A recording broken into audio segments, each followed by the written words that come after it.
Oke, di video kali ini saya ingin memberikan review untuk pertandingan yang baru saja selesai bermain, di mana PSM Makassar berhasil mendapatkan 3 poin setelah mengalahkan Arema Malang dengan skor 1-0.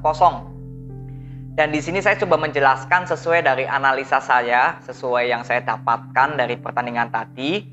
Kita langsung aja masuk di babak pertama. Saya boleh menyimpulkan bahwa di babak pertama sebenarnya strategi dari kedua pelatih ini hampir sama. Dari Coach Tavares dan Coach Almeida. Hampir samanya bagaimana? Yaitu saat melakukan penyerangan, sebenarnya kedua tim ini lebih bermain bola possession. Dari pemain belakang, ke tengah, ke sayap, lalu dibantu oleh back kiri, back kanannya untuk melakukan overlap. Dan untuk pertahanannya, ini kedua tim juga sama melakukan pressing. Jadi boleh saya katakan bahwa strategi dari kedua pelatih untuk skema permainan kedua tim ini hampir sama dan boleh saya katakan sama. Nah, tapi apa yang membedakan di babak pertama? Bahwa aliran bola atau bola possession itu lebih dikuasai oleh para pemain PSM Makassar. Peluang-peluang yang tercipta itu juga lebih banyak dilakukan oleh para pemain PSM Makassar. Kenapa? Karena skema permainan dari PSM Makassar ini lebih matang di saat melakukan penyerangan dan pertahanan. Sedangkan Arema Malang ketika dilakukan pressing oleh para pemain PSM Makassar itu berapa kali terlihat panik. Jadi banyak sekali bola-bola long ball yang gak efektif dilakukan oleh para pemain bertahannya Arema Malang. Karena memang gak bisa keluar dari tekanan, di pressing sampai ke depan oleh para pemain PSM Makassar. Jadi salah satu solusinya ya buang bola sejauh mungkin ke depan. Tapi itu nggak efektif sama sekali. Dan juga berapa kali para pemain Arema Malang lebih mengandalkan skill individunya. Karena 2-3 pemain PSM Makassar itu langsung memberikan pressing ketika Dendi Santoso atau Adam Alis mendapatkan bola. Jadi inilah yang saya lihat bahwa aliran bola dari Arema Malang sebenarnya di babak pertama lebih tidak hidup karena pressing yang dilakukan oleh para pemain PSM Makassar ini cukup bagus. Dan kenapa para pemain PSM Makassar ini juga terlihat mudah untuk mengontrol permainan, menghandle alur permainan pertandingan. Kenapa? Karena ketika para pemain Arema Malang melakukan pressing, para pemain PSM Makassar ini bisa keluar dari tekanan dengan melakukan passing-passing cepat, passing-passing pendek. Berapa kali ketika misalkan M. Rizky atau Zaki ya dari sayap kiri dan kanan mendapatkan pressing, pasti di situ sudah ada Everton atau mungkin M. Arfan yang di dekat posisi mereka. Jadi bisa melakukan passing-passing pendek dan cepat. Dan ada kesabaran yang dilakukan oleh para pemain PSM Makassar. Jika tidak dapat menembus pertahanan Arema Malang, maka PSM Makassar akan mencoba bersabar. Jadi banyak mengembalikan bola ke pemain belakang, lalu ke samping. Boleh saya katakan hampir seluruh area permainan ini semuanya ini dikuasai oleh sektor kiri, kanan, tengahnya PSM Makassar. Semua hampir terlihat berkontribusi karena kesabaran dari permainan PSM Makassar. Inilah yang membuat saya melihat bahwa PSM Makassar menciptakan banyak peluang di babak pertama. Walaupun memang belum ada yang berhasil dicetak gol ya. Kecuali lewat gol yang diciptakan oleh Yuran Fernandes. Itu melalui set play bola mati. Ya, melalui penalti. Dan Arema Malang di babak pertama itu sebenarnya juga nggak ada peluang yang berbahaya ke gawang dari Muhammad Reza. Tapi di babak pertama Arema Malang masih mending. Dalam arti kata masih oke. Kenapa? Karena masih ada Gianzola. Gianzola ini sebagai gelandang serang yang bisa mengalirkan bola paling tidak ke pemain sayap, pemain depan, dan juga dari pemain tengah.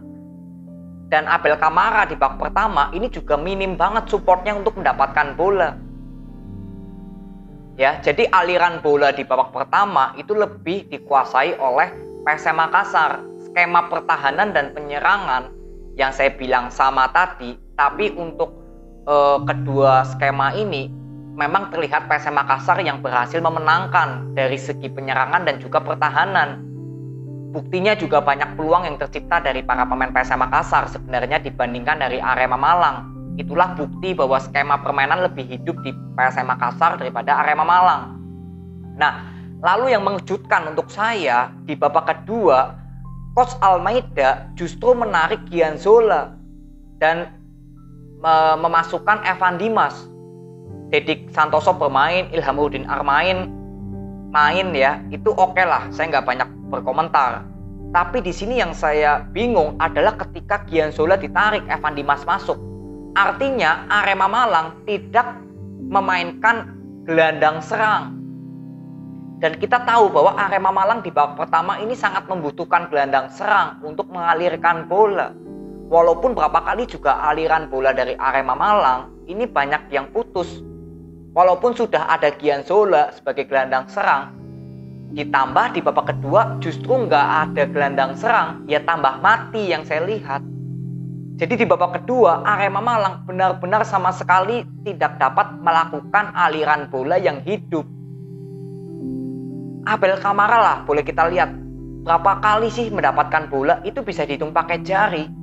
Bahkan berapa kali Abel Kamara justru lebih bermain individu. Karena apa? Ingin menciptakan peluang sendiri untuk menciptakan gol, daripada ketika memberikan bola ke Dedik atau ke Hanis Syagara yang main di babak kedua, justru bolanya pasti hilang.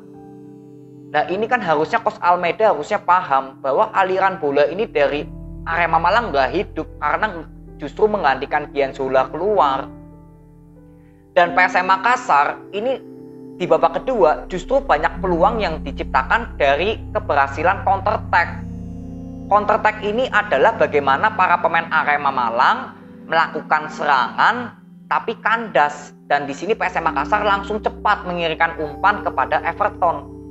Di pertandingan kali ini Everton menurut saya mendapatkan dua peran, sebagai penyerang iya dan kedua sebagai penggantinya Pluim sebagai koordinator di gelandang serang. Jadi Everton sering menjemput bola untuk memberikan aliran bola ke M. Rizky atau Zaki atau Sananta juga, walaupun di sini Sananta juga nggak mendapatkan banyak peluang ya. Tapi overall, skema permainan dari PSM Makassar ini sudah hidup. Sedangkan Arema Malang ketika sudah tertinggal 1-0 justru menarik Gianzola. Di situ permainan Arema Malang justru ngedrop, justru mati yang saya lihat aliran bolanya. Dan pergantian pemain PSM Makassar ketika Kenzo bermain, duo Sayuri bermain, itu nggak terlalu berdampak apa-apa. Karena itu hanya menggantikan pemain sesuai dari posisi yang sama. Karena skema permainan dari PSM Makassar ini sudah bagus, sudah berjalan, jadi nggak perlu untuk merubah pemain. Bahkan pemain seniornya boleh saya katakan baru dimainkan di babak kedua. Ya, jadi pergantian pemain dari PSM Makassar saya nggak perlu komentari.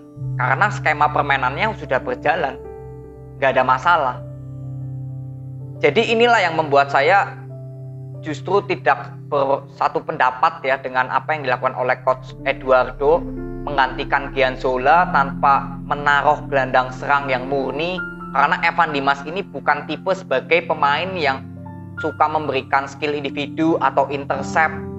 Tapi Evan Dimas ini hanya pure sebagai penyuplai bola aja, sebagai jembatan dari pemain belakang ke gelandang serang atau ke pemain sayap.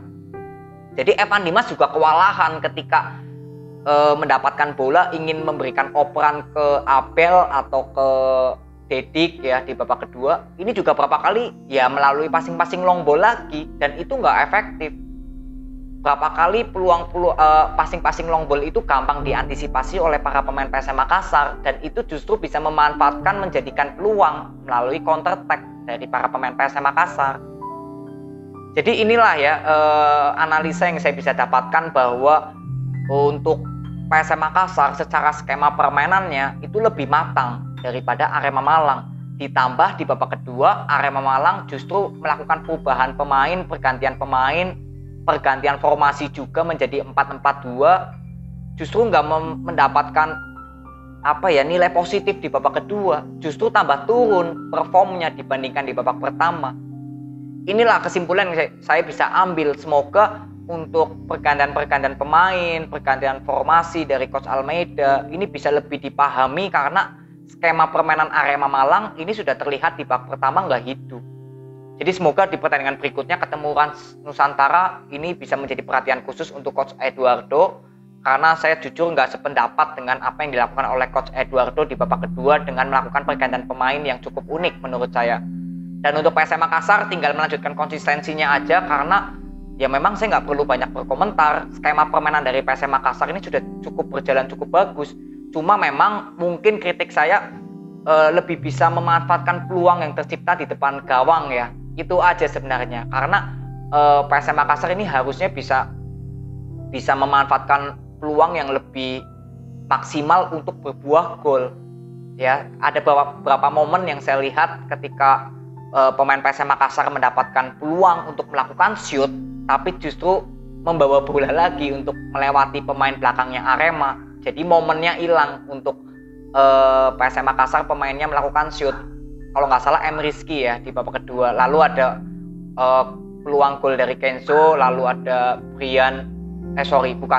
Arfan ya yang melakukan shoot tapi masih off target. Jadi semoga lebih bisa memanfaatkan peluang untuk mencetak gol aja untuk PSM Makassar. Itu kritik yang saya bisa berikan aja.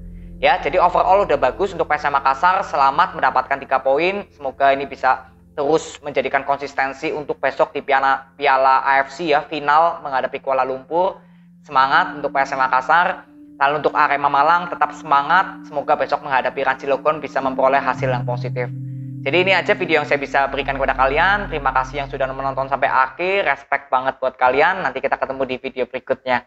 See you.